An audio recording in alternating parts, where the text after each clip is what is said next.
stand in front of the place, the home of a friend of our child who was viciously gunned down by Madison Police Department. Viciously gunned down by Madison Police Department. Again, they will deny it. They will reframe it. He will be made into a criminal. They will talk about protocol and procedures. I am so tired of protocols and procedures being excuses for the murder and incarceration of our children. Again, the system is not broken, it is fixed to operate like this. Every time we question whether something is just, they just write a new law, write a new protocol to make it okay and to justify the murder and the killing and the profiling and the harassing and the mass incarceration of our children. Yeah. We must know that it's not by mistake that you're currently standing in front of the home of our child who was murdered by police. It's not by mistake that they're still on the scene. That's right. It's not by mistake that now they have the front porch taped up, even though we saw the blood. They have no place to stay. They know what they did. They have no place to stay. Tony was murdered, and then his friends and families were evicted due to Madison Police Department. Madison Police Department. No justice. No peace. No justice. No peace. No justice. No peace. No justice. No peace. No racist. Police. No racist. Police. No justice. No peace. No racist. Police. Does anyone want to speak? Anybody want our kids want to leave the chairs? What would you guys want to speak?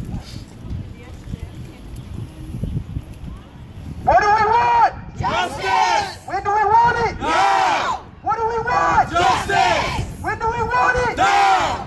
What do we want? Justice. When do we want it? Now.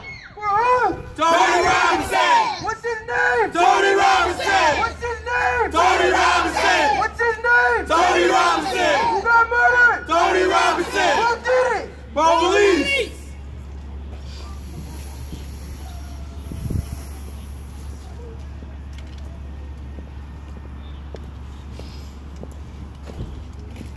We're not going to stop marching. We're not going to stop our justice for our people, our children, our community. We are tired of being like second-class citizens. We deserve to be here. We didn't want to come in this world black. We was born this way. This is what y'all gave us, the struggle. But we're not going to struggle no more because God sees everything. Just believe, even for those that don't believe, you got to leave here one day. And I want the police to do the right thing and turn him over to the authorities because he killed that boy. They have no rights. That's just like somebody hit me. Do I have a right to shoot him 5 times? I would be in jail right now. Where is he on paid leave? Still living his life? Breathing, eating, spending time with his family? Death is final. What happened to the tasers? What do you get them for? What is the pepper spray for? If you're not going to use them, why the hell are you carrying them? We are tired of being mistreated for you guys. Leave us alone. Go police your own communities. We can take care of our own people.